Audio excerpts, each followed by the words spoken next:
In a world filled with Bigfoot podcasts, where believers and skeptics clash, one podcast stands tall, ready to separate fact from fiction. Welcome to That Bigfoot Podcast. Brian and Wayne are here to call out the hoaxers, shoot down the myths, and weed through the mountain of red circle squatches. There is no Bigfoot Kool-Aid drinking going on here. We're not here to blindly believe, but to uncover the truth about the legendary creature that has captivated the world for centuries. Each week, we'll dive deep into the evidence and share jaw-dropping insights that will leave you questioning everything you thought you knew about Bigfoot. So, if you're tired of the same old stories and want a podcast that separates fact from fiction, join us on That Bigfoot Podcast. Get ready for a wild ride through the mysterious world of Bigfoot. Strap in, skeptics and believers alike, because That Bigfoot Podcast is about to blow your mind. Don't miss out. Like, subscribe, and comment now, and let's uncover the truth together. That Bigfoot Podcast, where the bullshit ends and the hunt for truth begins.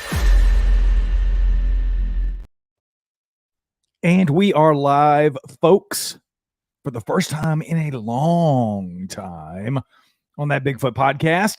Welcome, everybody. I'm trying to get over to the chats now. It's been a while since I've done one of these, so I'm going to go down the rabbit hole here in the chat for a second, but let me first say hello to you guys. Miss Tiffany, we'll start ladies first. How are you doing on this fine Thursday evening, ma'am? I am doing well. It is warm, and I am loving it. Yes, it is. It has been moist here for the last few days in North Carolina. It's been a very moist season. I don't know. I hate that word, but it's been what it is. I mean, it feels like it's raining like every other day here in North Carolina. I do, like you, enjoy the warmer temperatures. I am a summer person, summer person for the most part. But has it been moist where you are as well? Yes, it was nice yesterday. It rained last night, overnight, all night long, and it was supposed to rain all day today, but it didn't. So everything was soaking wet, so it made it more humid than it probably would have been. And it's like just sticky and soupy when you walk outside. Yeah, we actually 32 degrees, so yeah, there you go. We actually turned the air conditioners on last night for the first time here at the house, and we had to go down to the shed and pull out the dehumidifier because it was just moist in the house. So it's never good. Is it moist where you are, Wayne? What's going on with you, man? It's so damn moist here in Tennessee. I tell you what, there has been naders everywhere. I was talking on the Discord last night, Paranormal Odyssey Discord. Shout out to all of our Paranormal Odyssey peeps. I see y'all in the chat. What's up, fellas?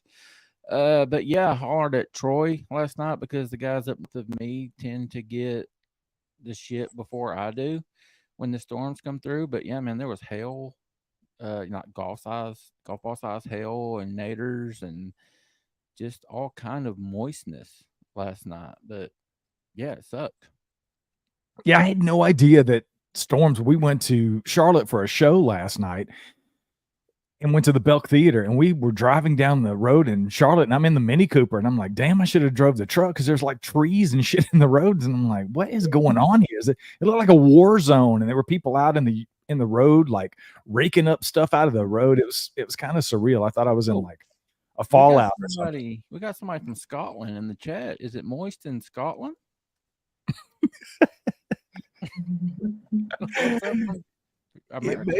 It may be moist everywhere. It's moist everywhere here in Tennessee and places like North Carolina.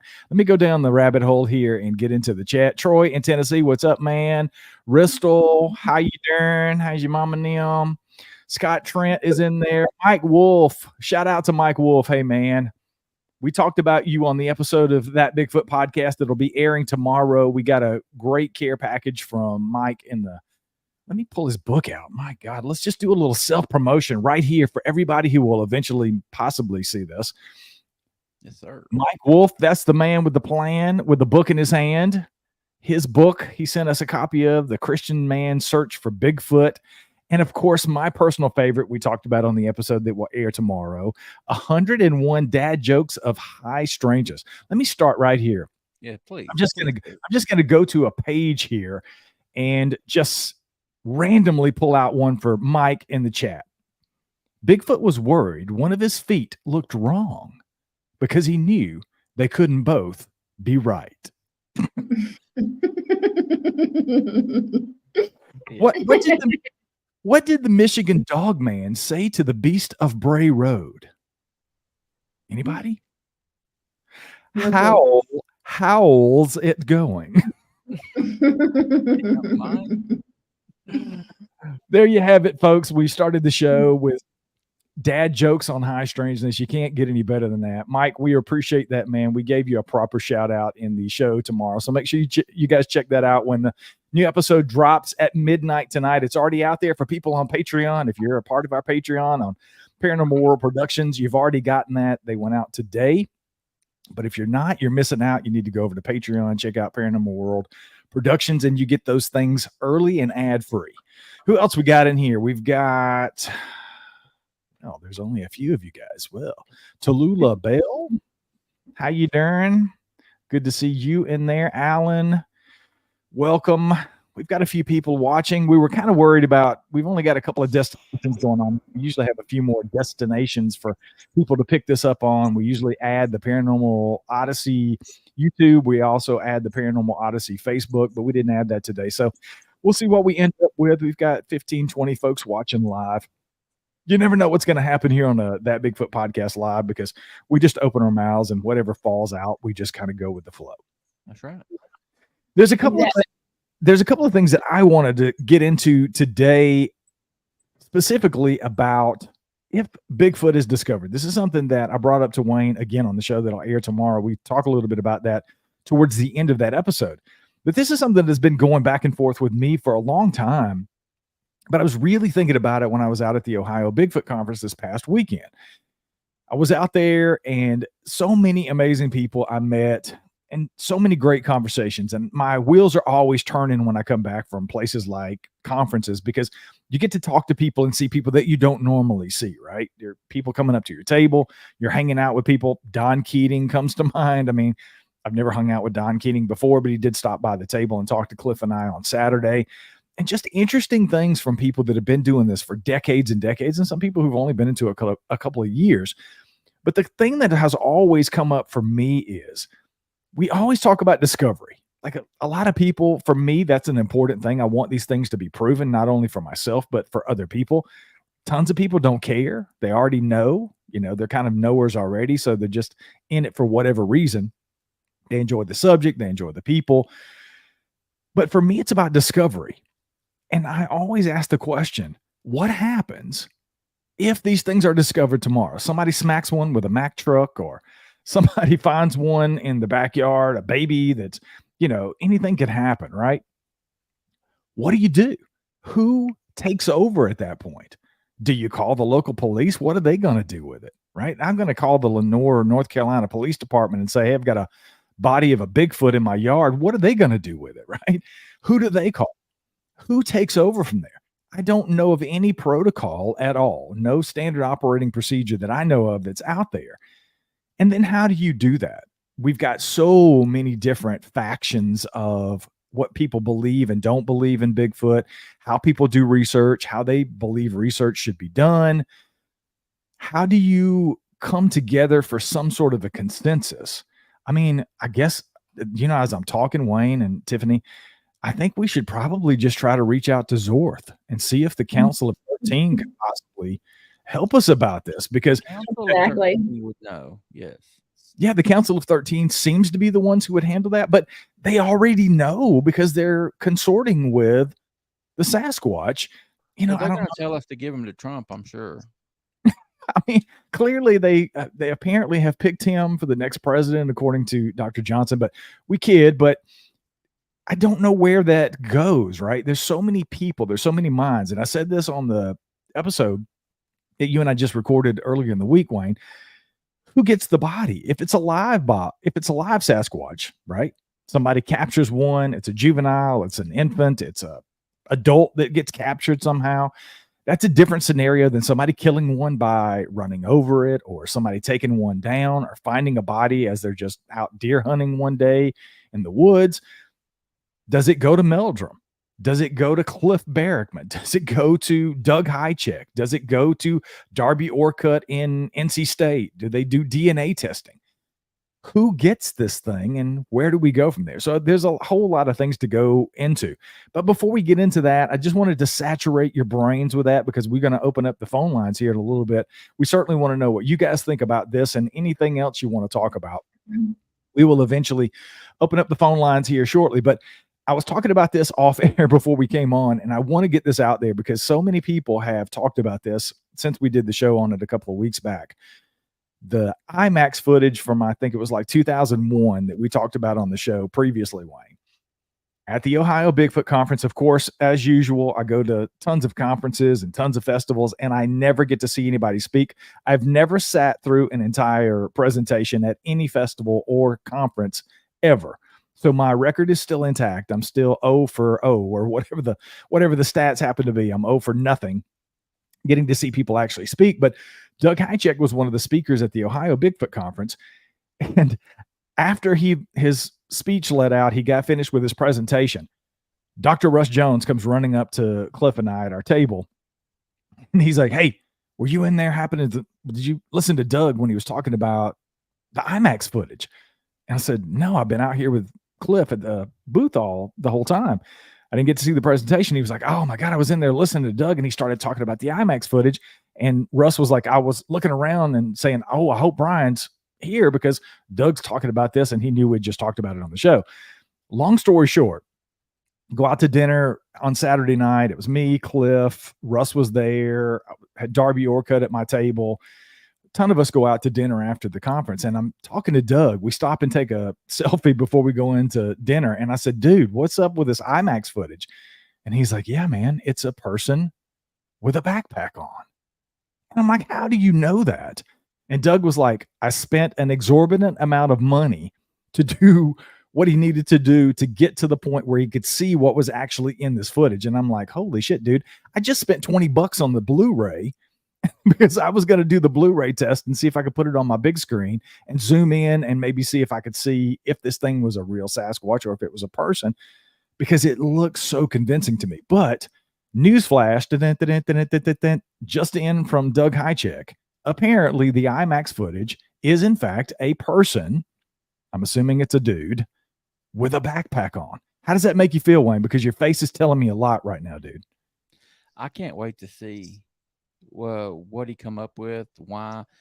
I know Doug. Talked to Doug. I was on his show. Doug seems like a great guy. I trust him. I do.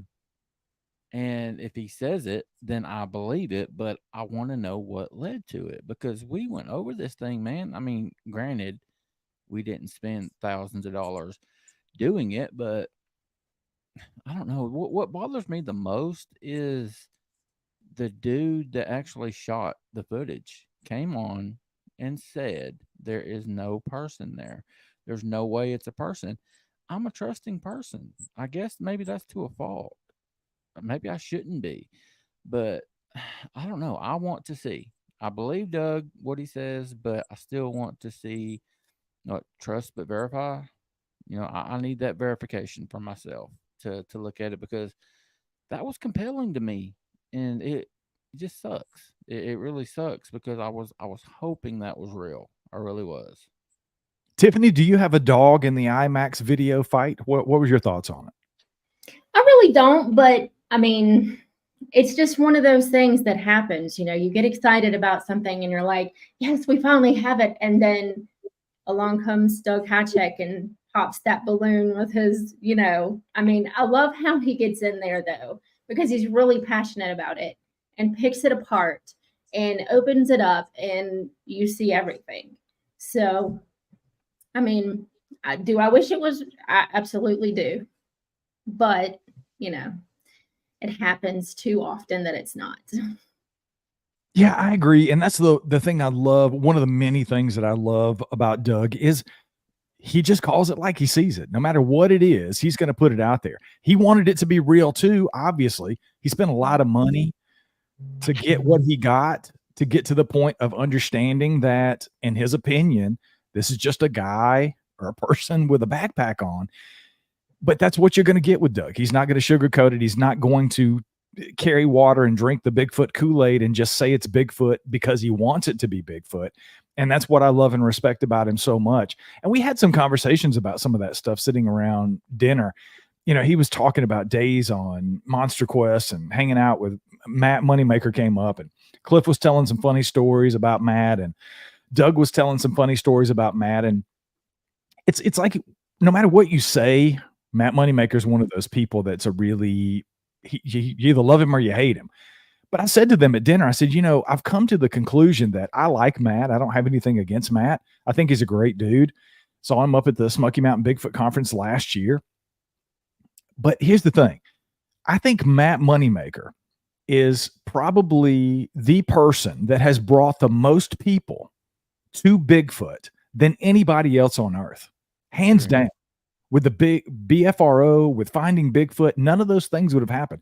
And here's a big thing that Doug said that really stuck out to me at the table. Doug flat out said, he said, I can tell you now, without Matt Moneymaker, none of us would have been sitting around this table having dinner right now. None of this would be happening. And that was a pretty powerful statement for me. So I don't know, just a little aside there. I didn't want to start talking about Matt Moneymaker, but I said all that to say, Matt's another one of those guys. I think he just calls it like he sees it. Sometimes it seems like he might be toting water for Bigfoot, but I've also heard the same thing about him. You know, he kind of calls it like he sees it. And if it's not, it's not. And if it is, he's going to stand up for what he believes. I see Charlotte J in the chat. I just wanted to say a quick shout out to Jay. Got to spend about, I bet I talked his ear off. We probably spent an hour talking at the event on Thursday night before the conference. We got to hang out over at the Halloran's cabin. Tim and Dana Halloran were there, and they had a get-together of about 40 or 50 people. And I just say this before we close out the Ohio Bigfoot Conference section of this. If you guys haven't experienced that, it's definitely worth the experience. I've done tons of conferences now, and I've done tons of events, and I can tell you this. It's one of the best. It is just a friendly, family-type setting that I have frankly never experienced doing a conference or a festival with Bigfoot. So it's something that Mark DeWorth, I think, prides himself on doing. He has created that. It's a culture. It's really a culture around the conference and Bigfoot. And everybody is just so phenomenal. And it was just great to talk to people. And Jay was one of those people there that I got to spend a lot of time with. Great dude, great conversation. Scott was another one. There was a couple of ladies that I got to spend some time talking to. Really, really good time. So if you get a chance to check out the Ohio Bigfoot Conference, I definitely recommend it. All right. I'm trying to look at my notes here. Let's get to the subject here. I want us to talk a little bit about this and suss this out about what happens if Bigfoot is discovered. Because I tell you, if these things are real, I think it's going to happen sooner rather than later. That's just my opinion. It's just a gut feeling that I have. There seems to be, and this is something that Wayne and I touched on again on the episode you guys are going to hear tomorrow. It seems to be there's a push towards, and I'm not saying not being out in the field and not doing field research, but there seems to be this push. Matt Moneymaker is certainly pushing the DNA. Darby Orcutt is certainly working on the DNA. I'm excited about some of the things that they've got to test. We were talking about that over dinner, and I know Doug has sent some stuff in that I'm really looking forward to seeing the results of. Some hair samples. I guess I could say it. I mean, it's Freeman hair samples from some of the Freeman casts. So I'm excited to see how that shakes out. So there's a lot of things to me that seem to be moving in the right direction. And Darby is certainly a very stand-up guy. He is 100% into it. And I think he's going to do the best job possible to make sure that this DNA study doesn't go like some of the other ones that we've had in the past. Melba Ketchum. So I think there's going to be a big difference in what we've seen in DNA. But there seems to be this push for people trying to collect DNA more so than just more track casts and trying to get a photo, trying to get a video. That's some of the things that I feel like haven't happened in so long. I mean, am I missing something for you guys? Let's start with you, Wayne. Have you seen anything in the last 5 or 10 years as far as video and or pictures or maybe track cast or trackways or anything that has excited you that you feel has pushed the ball down the field at all in the research? You know, I don't know, especially after hearing Doug Hicheck's take on the IMAX footage. I can't. Nothing comes to mind at this moment, Brian. But yeah, we're talking about DNA, and like you said, hair samples and the Freeman cast and everything. Tiffany and I had on the Crypt of the Corn guys earlier. I think Jay was the one that we had on, It was and Justin. I'm sorry, Justin. We had him on. He's a biologist, and he talked about the collection of eDNA and stuff. I know you had him on your show as well. And something that really stood out to me, and I know you and I have talked about this as well, Brian, on that Bigfoot podcast, is it doesn't matter if we get DNA because we don't have a top sample. So I don't understand what this big rush is to collect DNA samples, hair samples, blood samples, and stuff. But if we don't have anything to compare it to, tonight's topic of what we're talking about, that's gonna be what we do. What we need. We need a body. We've got to have a body. We've got to have protocol. Like you said, what do we do? You know, I mean, I've sat and I've listened to people talk about people that I'm sure are watching tonight have said as soon as someone finds one of these things, they're going to be a millionaire. Tiffany and I were talking about this the other night. When the person that brings in a Bigfoot is going to be a millionaire, they'll be able to retire. I mean, really? How? Where's this money going to come from? Who's going to dish out the $1 million, $2 million, $3 million, $10 million to give you for this body? Who's going to be in line to get it? I don't understand where this money is going to come from, and I certainly don't understand why people are out there spending good money to collect eDNA. For what? We don't have anything to compare it to. Well, let me talk about the DNA a little bit. That's something that I've went down the rabbit hole a couple of times with Matt Pruitt for one. Matt and I we're definitely not. I mean, Matt jokes all the time. He's had like 2 semesters of community college and that's it. And I have a degree, but it's in criminal justice, not anything to do with DNA. So, but here's what I understand. And I did not get into the weeds with this at dinner with Darby. We were trying to have fun. I didn't want to get bogged down in the minutia of how DNA works. So I'm going to get him on the show and we're going to talk about that and kind of break it down. Maybe we'll even have him over here, maybe for a live. I think that would be an awesome show to have him break down, because they're at a point now where, and that's one of the reasons I think it's so impactful that he and NC State are doing this, because they have the money and the resources to take a very small sample and be able to break it down further than we've ever gone before. And if you do that, you can, without a type sample, understand at least what you don't have.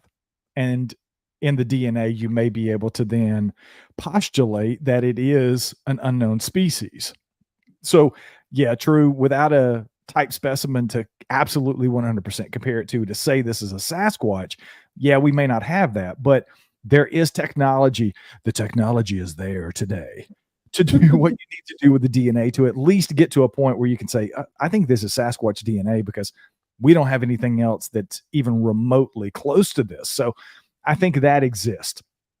How do you feel about that, Tiffany? Is there anything that has blown your socks off in the last 5 or 10 years, whether it be DNA or trackways or anything that you feel has pushed the ball down the field as far as the research is concerned?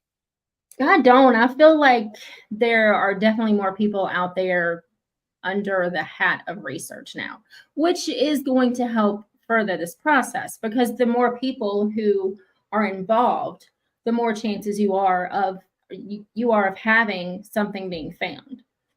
But I completely agree as far as the DNA is concerned.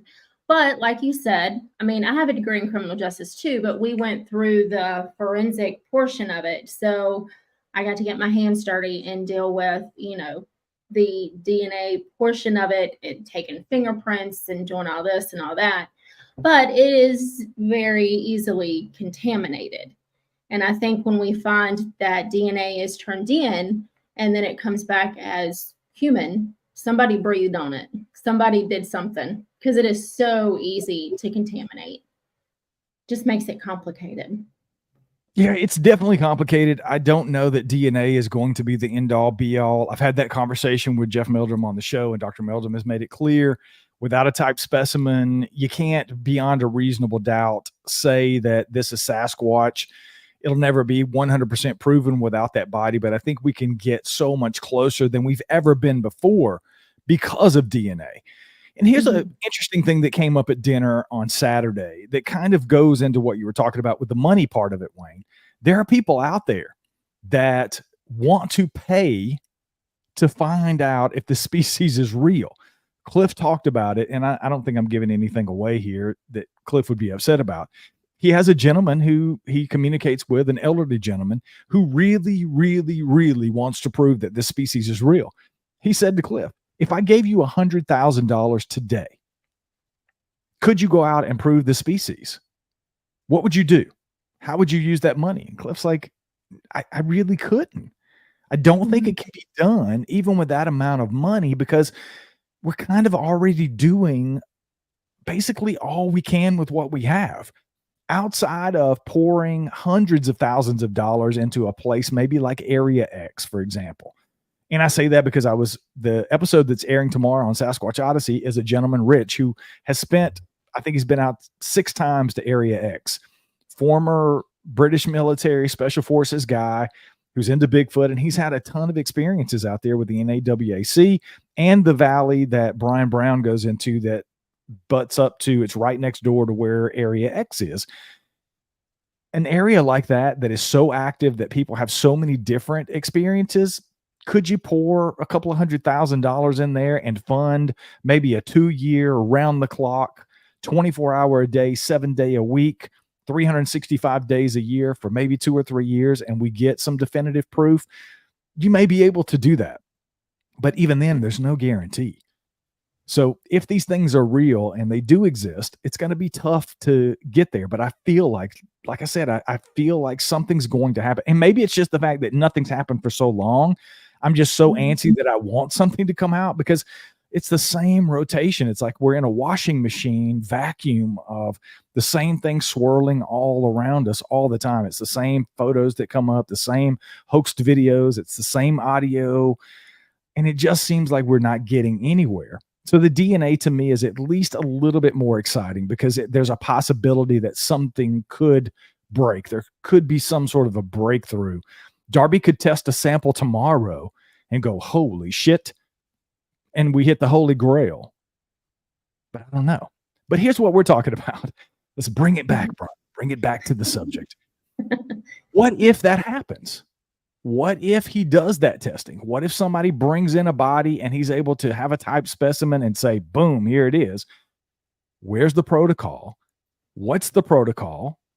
And if we don't have it, which I'm pretty sure we don't, who's responsible for coming up with that? How do we get to a consensus when there's so many different aspects of it? We can't even decide as a group, as a whole, as a community, if these things are flesh and blood or if they're something like an alien or they're interdimensional beings. So how do you bring that group of people together to come up with some sort of a protocol to say, if this happens, if Wayne is driving his beautiful Jeep tomorrow and he smacks a Bigfoot and it's dead, what does Wayne do? What's the protocol? Do you just throw it over the top of the Jeep with a couple of buddies and ride it into town? Who do you call? What do you do? Wayne, what do you think is the protocol now? What do we do as far as you're a researcher, you're into this subject? What would you do? What would be your protocol for you smacking a Bigfoot and killing it tomorrow? That's the question, Brian. What do we do? I think the ideal situation is, I've said many times, it's going to take a body. I will never be that person that puts together a hunt or an expedition that goes out with the intentions of killing one. I don't want to do that. I would do it to protect myself, my family, but that's elsewhere.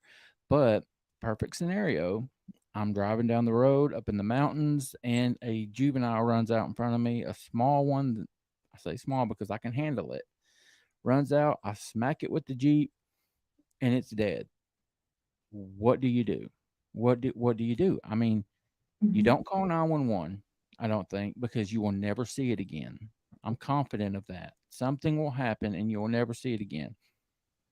Do you throw it in the back, wrap it up, get it home, put it in a freezer? I'm thinking that's the way you go. Put it in a freezer, get it frozen, and then you contact somebody. Who do you contact? I've thought about this. I thought about Jeff Mhm. Meldrum. Maybe Meldrum would be a good one to call. Since I'm in Tennessee and Darby Norcut is gotten so big and he's doing all this awesome stuff with DNA and everything, and he's close to me in North Carolina. Maybe that's who I call now. But I think that you get it to a scientist that's reputable, that is in this community. You get it to them. That's personally what I would do. I don't. Again, I don't understand where this money comes from. I don't think Darby's going to pay me a couple $1,000,000 for this body. I don't know if either of you two know where the money's going to come from. I don't know. Maybe it comes later because you sign book deals, you sign TV deals, go on. If that's how the money comes in, that's something. But as far as proving 100% proof that this thing is real, me, Wayne Tutherow, I'm the one that discovered it. I turned it in. That's what I would do. I would get it home somehow. And then I ain't even talked about what if I hit a 9 foot tall one? What if I'm doing 70 down the road and I smack this 8, 9 foot tall Bigfoot? There's no way I'm getting that thing in my Jeep. I mean, I can't strap it to the top. I mean, how am I going to lift it? What do you do at that point? You just Is take its head, take is its head. cutting a head, a foot, a hand, is that sufficient? I That's would another think question. taking the head would be more sufficient than a foot or a pinky or a toe, just because then you have the brain, you have the inner workings, you have, you know, And then, I mean, how many of us have ever cut the head off of something? I know hunters cut the head off of yeah. deers. That's a lot easier said than done. I mean, I don't want to cut Well, the head and off of anything. when you got to think too, the massive muscle structure, even though a neck isn't seen, you have the deltoids there, everything's connected. So then you have to think how hard is this going to be to cut through, you know, on Yeah, top of, yeah, there's I so many mean, you got to look questions. at the muscle structure is phenomenal But all in itself. but I would say the worst thing you can do is to call 911. I wouldn't want Yeah. to get authorities involved. And I don't know why I say that. I don't have any reason to think that the government would, other than the stories I've heard. I don't know. What do y'all think? What are y'all's theories? Well, as far as the money goes, and I found this today when I was doing research because I'm the research nerd of the group. Um, in March of 2021, as a means to draw tourism, Oklahoma announced that it will issue Bigfoot tracking permits to be sold at certain businesses and will offer a $2.1 million bounty for a Bigfoot that's captured alive, unharmed, and legally. But if they don't exist, how do we know what is legal? If all these people are saying, oh, it's not real, but we want Uh, people to come to our state, so that's a we're going to say, hey, I gotta think that's a publicity stunt. well, Uh, it said in the on the site that it's to draw tourism, but how many people went to Oklahoma after that and bought these permits and yeah, no, I didn't. but I think it's funny because they put in there caught alive, unharmed, and legally. Yeah, Well, what's legal? what's legal? How the are you going to get this thing in your car alive? And how are you going to do it unharmed? Are you going to try to coax it with something? I mean, bullshit. It's not happening. It I was a mean, so banana. they made it impossible. Yeah, I think they put the legal part in there because they're not going to pay you $2.1 million if you bring one of these things in there on the leash. they're going to say, oh, no, you didn't do that legally because you didn't have X, Y, or Z. So we're not going to pay you. Right. But as far as the money, I think it comes in a lot of ways. Like you mentioned, Wayne, there's going to be book deals. There's going to be television. And I mean, there will be people, if you were to have a real body of a real Sasquatch, there are people out there who would come out of the woodwork. And I'm talking the Elon Musk type people in the world. And I'm not saying Elon Musk would do this. I'm just saying somebody with his money would pay you a ton of money to have that, even if it's just for the novelty of being the one to say you own the body. So there's plenty of ways to make money off of it. And I'm sure people would capitalize on that. And I'm sure as far as this protocol we're talking about, that's going to be different for everybody. I'll be honest with you. I would have to think twice about how I handled that. If I were to bag one on my property or find one dead on my land, I don't know who I'm going to call. And how do you handle that? Because your life is going to change dramatically overnight, no matter what. You think producing a piece of film or an image or some foot casts are going to change your life? You be the person, man or woman, who discovers Bigfoot dead or alive. You are changed. I mean, look at Roger Patterson and Bob Gimlin. You multiply that times 1 billion times, that's what you're going to experience for the remainder of your life, however long that might be. So I think that's part of what people may consider as far as the protocol. But again, I just go back to, I think as a community, and again, I'm certainly open to any ideas on how people would handle this, but how do we come to some sort of a consensus on how you deal with that if these things are discovered? Who do we call? I would tend to lean more towards, I'm on the East Coast, like Wayne said. Darby Orcutt is in my home state. He's only a couple of hours away from me in Raleigh at NC State. I would probably give Darby a call and say, hey, man, you're not going to believe this, but I've got a Bigfoot here and I need some testing done. And then I trust him to do and make the right decisions and know the people to call. And hopefully this thing wouldn't disappear off the face of the earth, some big government conspiracy or whatever the case may be. I don't know. I just think it's interesting. And there's so much more stuff to think about. I know we can talk a little bit about the spotted owl. You and I were talking about that before we went on the air, Tiffany, but you have to, there's other implications outside of what it's going to do, how it's going to affect the person and the family of the people who discover this. But there's also the impact on science, society, the environment, implications on conservation and wildlife management. That's something we've talked about and touched on a little bit in the past. Is how do you then take an entire area and say, okay, this Sasquatch was found here, so we have to cordon off X amount of possible places for these things to live. How do you do that? Who makes that decision, right? There's a lot of things to think about. And just the influence on tourism and pop culture and the entertainment industry. How is it affected then? Are we still going to have Sunset Sasquatch movies if and when Sasquatch is discovered? I don't know. Is it going to be a different type of thing that people start getting into? There's so much to talk about. I don't know. What sticks out to you guys? We want to hear from you. I'm going to look in the chat and see if there's anything coming up. If you guys have a question or something that you want to be on the show and talk to us about on the phone, we'll open up the phone lines here in a minute. I'm going to let it scroll across the screen here so you guys can see it. Yeah, I know Troy said he was going to be calling in, so we got at least one call coming. Oh, well, there you go. There is the number, 828-394-9191. We will get into those calls here in just a minute. I will certainly keep an eye on the phone, and we'll start taking calls. If we miss your call, I will call you right back, so make sure you answer your phone when I call you. But I don't know. Again, this is something that I really want to have a conversation with some of the powers that be, and I say powers that be are some of the more influential people in Bigfoot, because I don't think anybody's really having those kind of conversations. It's almost like we're just resigned to the fact that we're just going to keep doing the same thing over and over. People are still going to go out in the woods. They're going to look for footprints. They're going to listen to vocalizations and hear wood knocks and try to get photos of these things. And nobody seems to really be talking about what happens if we find one, because it's going to, if they exist, if they are real, I think it is inevitable. The more that we encroach into their habitat, we get closer and closer and closer, and those edges become thinner between us and them. I think it's going to happen eventually.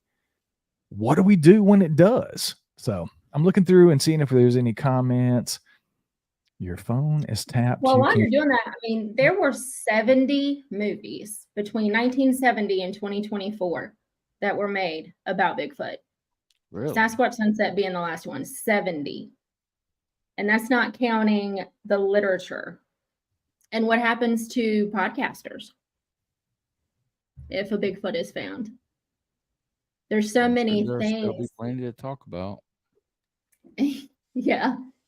Or conventions. We just all meet up at a convention hall and, you know, we just traverse the woods in this grid line like pattern. Well, here's another question. Let me just throw this out there because this is something that I've heard people say in the past. Maybe it was only in my own brain, but I thought about this. And what if people that are going out, some researchers, some powers that be, do they have, and this is very conspiratorial, do people have a vested interest in perpetuating the phenomenon and keeping it a mystery? That's something Right. else to consider, right? Because Right.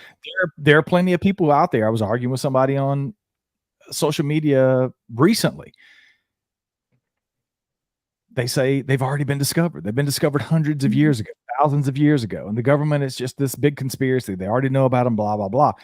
I'm not exactly picking up what you're putting down as far as that's concerned. But again, is there a small group maybe, but a group nonetheless that does have a vested interest in keeping these things out of scientific hands? Is it more profitable for promoters and writers of books and podcasters and movie makers and documentarians to keep this thing a mystery in perpetuity and never have the species discovered? Right? I mean, I'm not saying that's happening, but I think it is a question that we need to ask ourselves, because if the wrong person finds these things, does it just disappear somewhere? Does it get taken into a room in the Smithsonian or somewhere at Wright-Patterson Air Force Base, perhaps? Mm-hmm. Yeah. Maybe. I don't know. It's a catch-22 situation. It really is. I mean, it would be a big find for biology. It would be a big anthropologic find. But what would suffer as a result? You know, you have people going out into the woods, and other species have been discovered or found by people who are out looking for Bigfoot. So do all of the other species just get swept under the rug? I mean, there's so many avenues to think about when you take this thought in, because Bigfoot is a humongous part of society. There's commercials, there's, you know, I mean, you name it. Ride around town and count how many Bigfoot decals you see on cars. Everywhere. Yeah, I said this. I was a guest on the podcast recently, and I don't remember the name of the show, but I was talking about Bigfoot just in general, and I said, look, Bigfoot is probably one of those things. There's a numerous things that you can talk about this like Bigfoot, but particularly with Bigfoot, you can go into any household across America. Hands down, I think anybody who speaks English across the United States, go into their house and ask them, what do you think about Bigfoot? Have you heard of Bigfoot? And I guarantee you, everybody, including the kids that are old enough to understand, if they're 5 or older, they know what Bigfoot is. It is literally a household name. And there's very few things on earth that are like that. I mean, you say a refrigerator, people obviously know, but when you're talking about pop culture, or you could say that about chupacabra, and sure, a lot of people are going to say, I've heard of a chupacabra before, but it's not a household name like Bigfoot. Right. People know what Bigfoot is because it has been saturated into the zeitgeist. You're welcome, Brian. The zeitgeist, it's everywhere. It's like you said, it's on bumper stickers. It's 70 some odd movies. It's every single day you see something related to Bigfoot on television. They're mascots for teams like Boone up here. Their mascot for their baseball team is, it's everywhere. There's even not to interrupt you, and I found it today, somebody even wrote a musical in 2012. Phil Darg wrote a Sasquatch musical, and put it on. A musical. Awesome. I'm like, I'm gonna have to look it up. I gotta find it. I gotta see what it was all about. We have a missed call here. I don't have Troy in my phone, so it may be Troy. I don't know, but whoever it is, area code 615. That's Troy. Okay, well, we're gonna give Troy a call here and see what Troy has to say. Hopefully, call number. Can you call Brian? No, I don't know. Talk amongst yourselves. I'll figure out how to use the phone in a second. Every time I go out in a Bigfoot t-shirt, someone comments.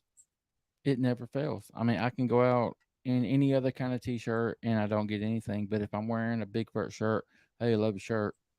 Hey, you know, my grandpa saw one of them. There's always some kind of comment. Yeah. People, it's just familiar. The phone's ringing. Yeah.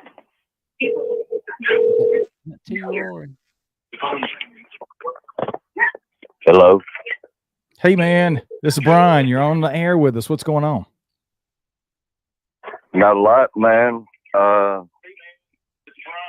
me turn this down so I don't hear you over two speakers. I know. I feel like we're on the radio right now. I'm like on. Turn down your radio. Long-time listener, first-time caller. Turn down your radio so we can hear you, man. Yeah, exactly. Man, no, you know, of course, I've been listening for quite a while. I'm a long-time listener. I've called in a couple of times. I guess my big question or my thought, I actually did a little research for the show tonight.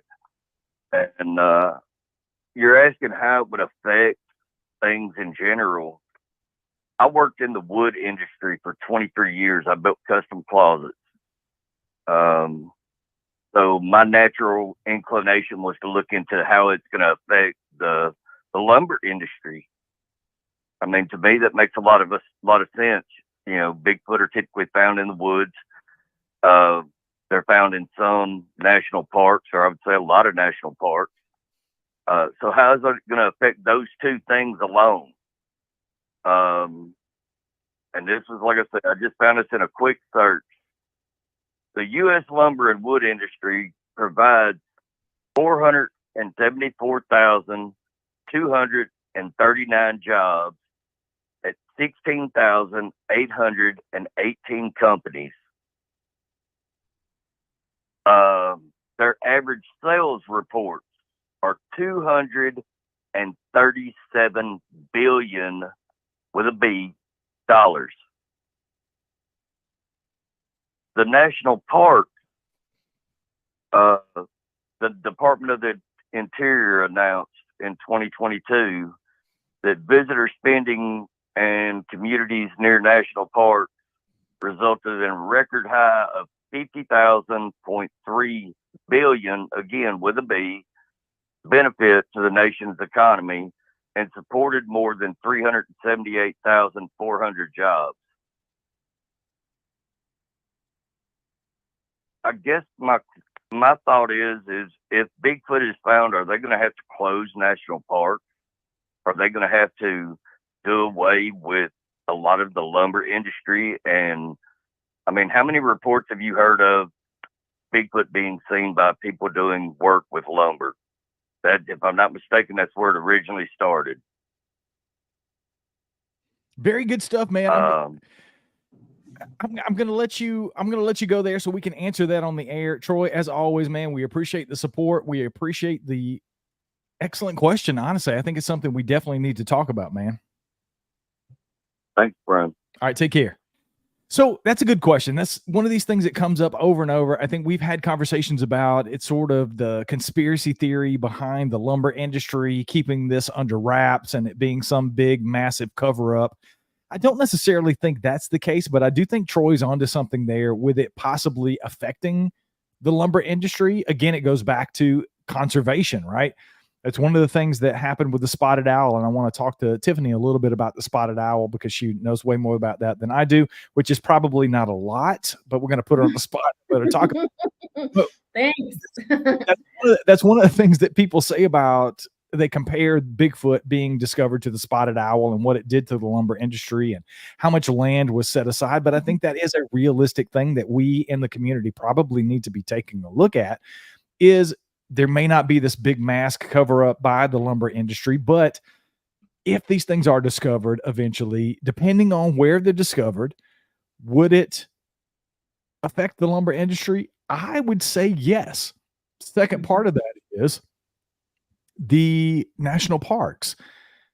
That's the other part of the conspiracy theory that you hear sometimes, that it's a big cover up with the national parks and just the government in general, because they want people in the national parks. Because what do national parks do? They make a ton of touristy money, right? They bring tourists to states, they bring them to areas. I was up in the Salt Fork State Park over the weekend, last weekend at the conference. There was a ton of people out there that weren't there for Bigfoot. They were just there to enjoy the park. So you get into Yellowstone and some of these other national parks, it's a huge amount of money that's generated by these things. So again, you find Bigfoot in a wooded area and you find Bigfoot in a national park in a wooded area. Would it affect the national parks? I think it probably would. Would it keep people out of the woods? I guarantee you there's probably a large part of the population that goes out and enjoys those wooded areas, that if they knew for sure that Sasquatch wasn't something to laugh about, would they keep their ass out of the woods? I think they might. What say you, Wayne? You know, that's something that I've been thinking about recently, Brian. We know about sharks. People actually get bit by sharks every year, but we still take our asses in the ocean. You know, if as there's not a lot of shark attacks every year, there's not a lot of Bigfoot sightings. I mean, compared to other things every year. I mean, certainly not a lot of reports of people being killed by Bigfoot. I don't know. It's interesting that you brought that up. It would. I mean, I go out looking for Bigfoot, so it wouldn't keep me out of the woods. But for the average person, I don't know. I don't know that it would keep them out of the woods. Well, on average, there's about 80 unprovoked shark attacks worldwide every year. I don't know that I would roll the dice because I don't go into the ocean very much. I've been out swimming in the ocean, but I do think about sharks when I'm out there. So yeah. I think there is a population out there who don't swim in the ocean because they can get attacked by a shark.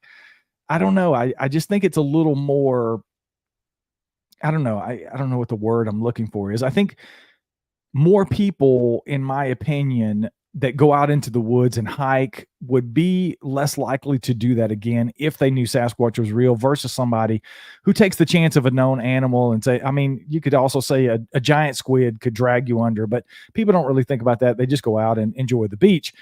I don't know. I just tend to think that it would affect people going out into these areas in some way if they knew Sasquatch was real. What about grizzly bears? Them damn things are terrifying. People They still are. go into the woods with bear. The Smoky Mountains are full of black bear. I mean, black bear can kill you. We still go out there. I just personally, I don't think that would be an issue. Fair enough. That's your opinion. Let's talk a little bit about the spotted owl. Tiffany, that's one of the things that people compare, and I've actually done it myself. I've thought about that. You know, there was a lot of people that say the spotted owl was discovered and it put people out of business, and it was a big rigmarole. There was a lot of legislation that came out, a lot of people suing other people because they were trying to continue to do their jobs, and people were trying to set aside all of these places for the spotted owl, those kind of things. How do you think it would compare to the Bigfoot? Talk a little bit about what happened with the spotted owl, and how do you think it would compare, or would it be a comparable animal with Sasquatch if Sasquatch were discovered? I think it would because of rarity. People lost their minds. And I just did this really quick search before we came on the show, and I'm going to read it because I didn't have a chance to memorize it.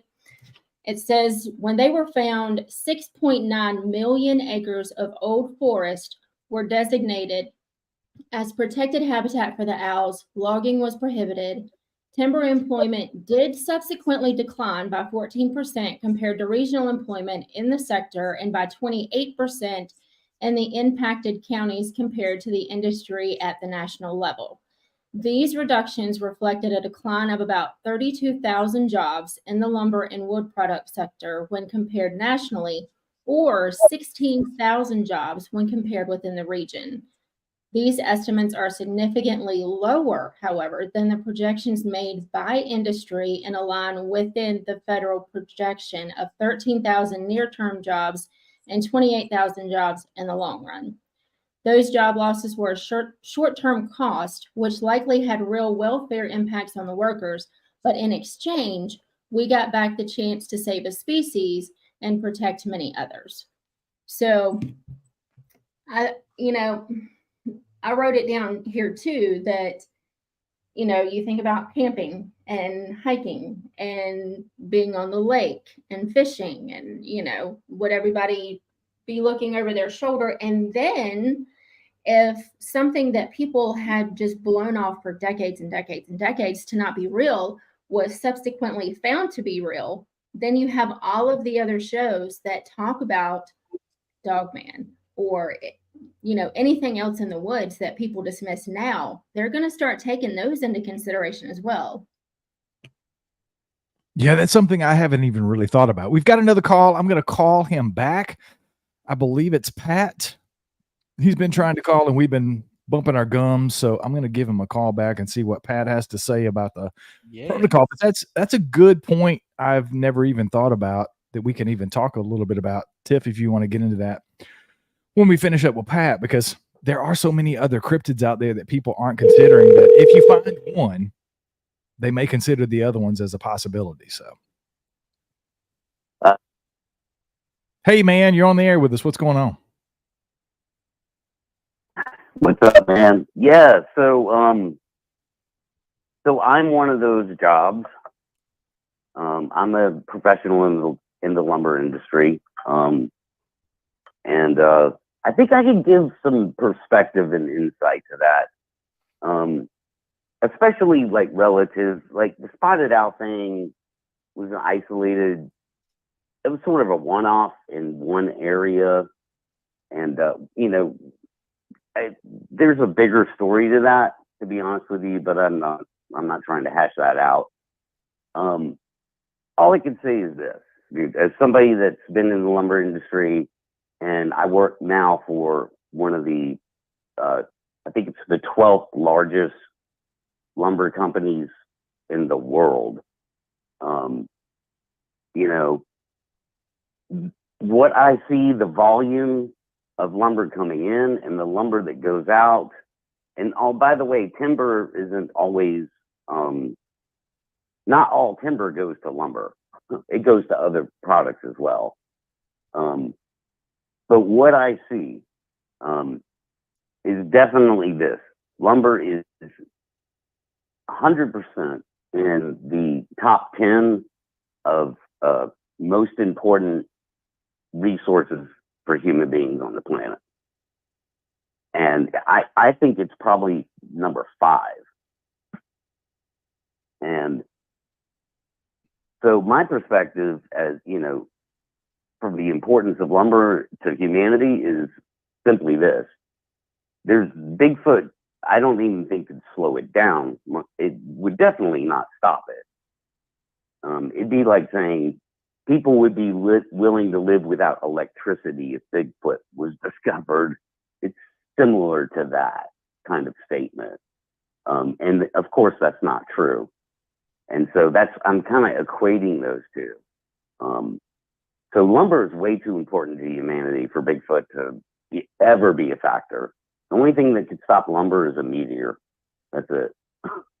Yeah, I tend to agree with you. Let's talk about the other part of what we're talking about tonight, Pat. I know you've been in this for a long time, and I think you've had a change of heart most recently from, and I don't want to put words in your mouth, but I know you were teetering on the edge of, kind of 50-50 on these things, but you seem to have moved more towards the skeptical part of any of this being real at all and the possibility of these things being real. So if you want to speak to that, you can. But let's talk a little bit about the protocol of, if these things are discovered tomorrow. You've been in this for decades talking about the subject.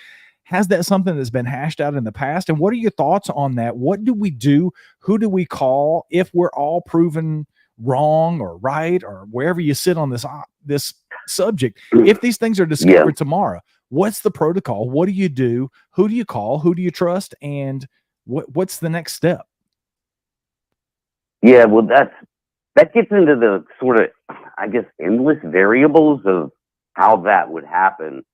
Like Wayne's example of hitting one with a Jeep, that's one thing, right? Or if a dead body was discovered in the woods, or you see what I'm saying? Like discovered, I think you touched on it earlier, and you're right.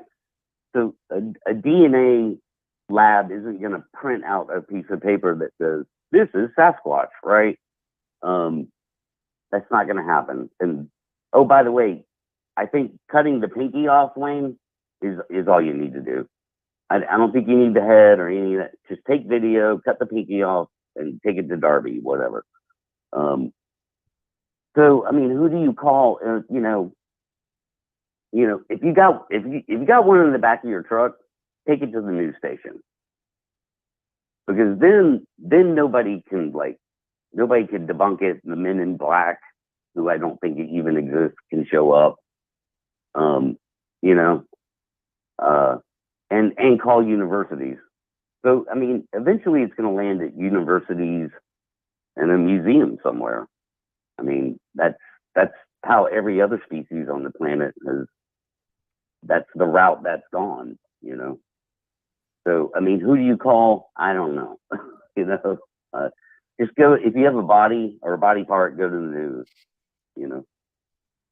All right, man. Well, I appreciate you calling in and being a part of the show, man. We appreciate your input as always. I'm going to let you go there, and we're going to move on to a couple of other things before we get out of here. We're about an hour plus in, so I want to be respectful of everybody's time. I know I get tired of watching things after about an hour. It starts to drag on, but I think just in general, this subject of what do you do fascinates me, because I don't know what the answer is outside of, again, I'm glad that we do have people that are entering into the fray and being brave enough to have conversations about this stuff. Like Darby Orcutt comes to mind. Darby's one of those people.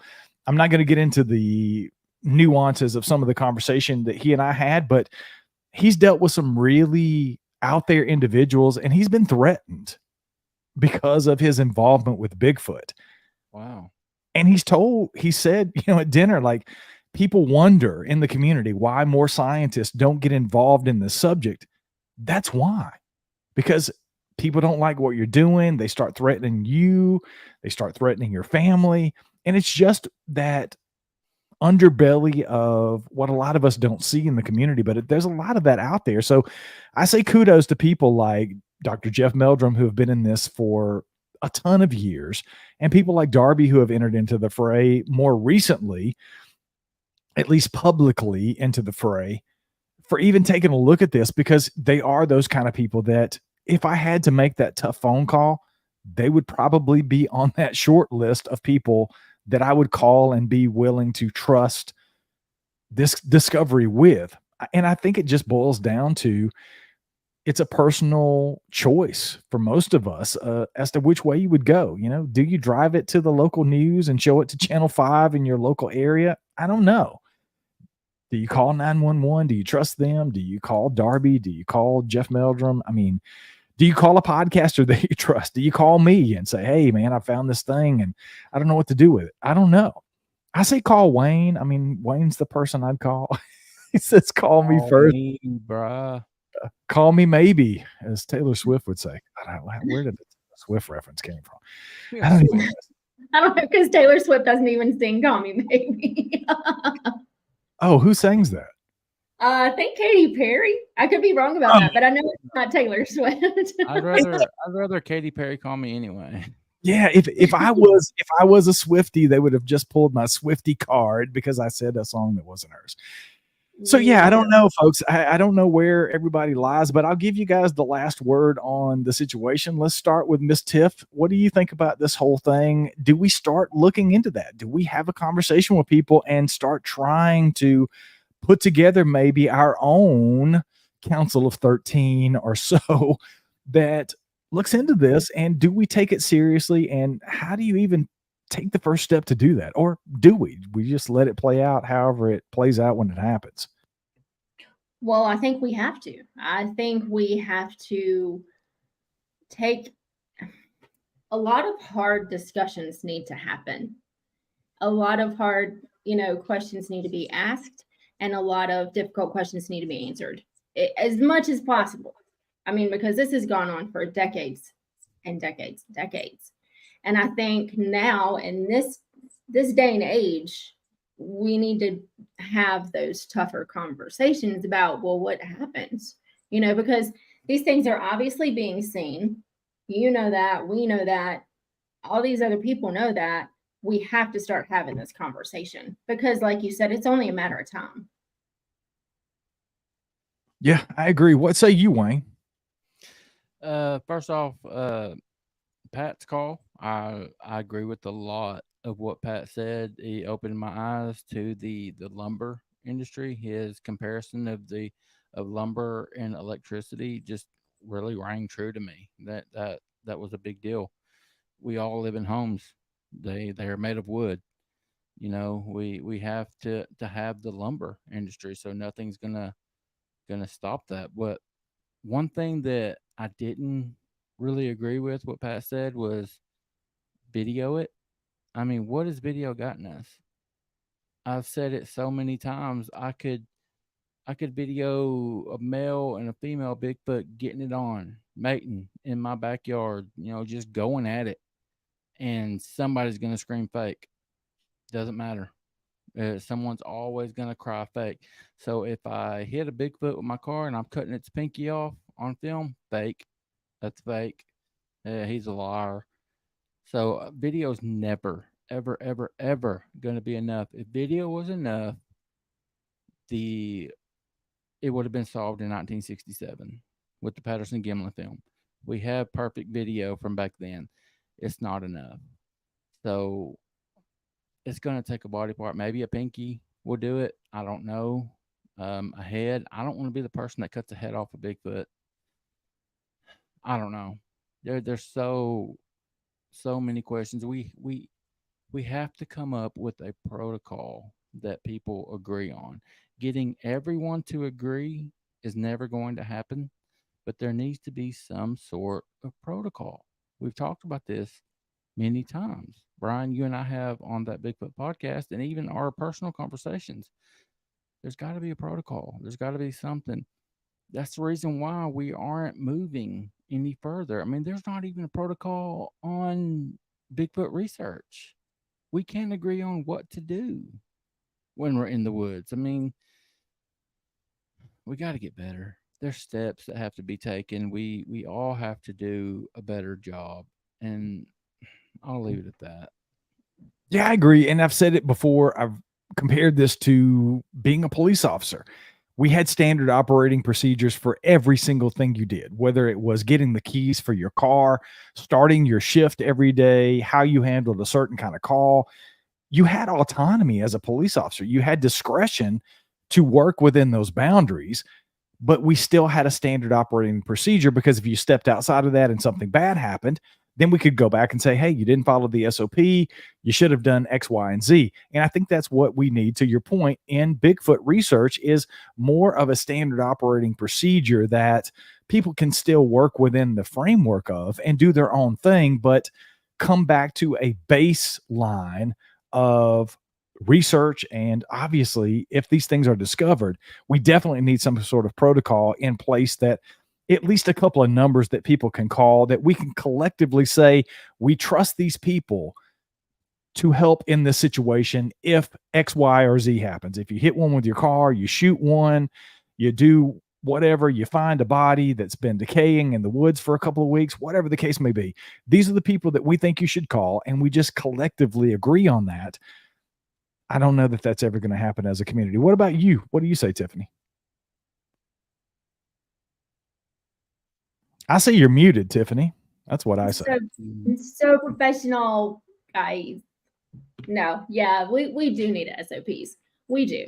And Ristol put up, or no, not Ristol. Yes, Ristol. I lost it. Your chat's moving. Yeah.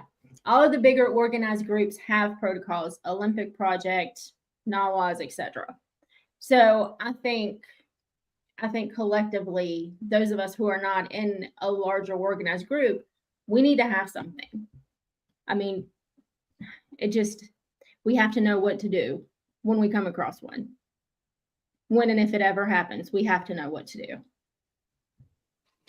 I definitely agree. At least we're starting the conversation. We want to continue the conversation. We love to hear from you guys on That Bigfoot Podcast. As always, we love it when you're a part of the show. Thanks to everybody in the chat who called in.